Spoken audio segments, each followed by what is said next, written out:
Are you tired to get outbid? You want to have an offer that's irresistible?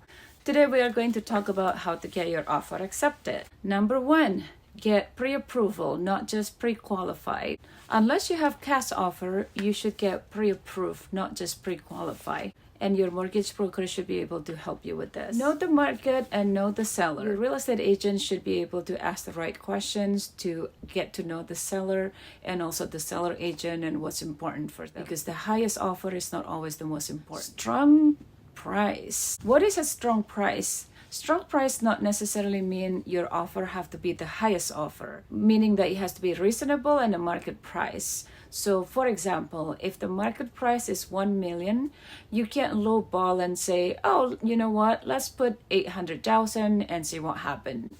Most likely the seller would feel offended and you're not going to get the house. When talking about a normal situation and a normal house, I'm not talking about fixers because that will be a whole different story. The next one is limit the contingency.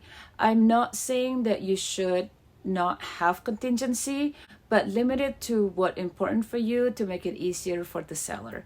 For example, if you have 45 days of escrow, do you really need 45 days of escrow? If you don't, maybe you should shorten it to make it easier for the seller. The next one is be flexible.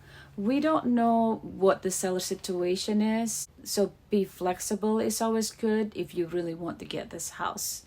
Last but not least, hire a good real estate agent.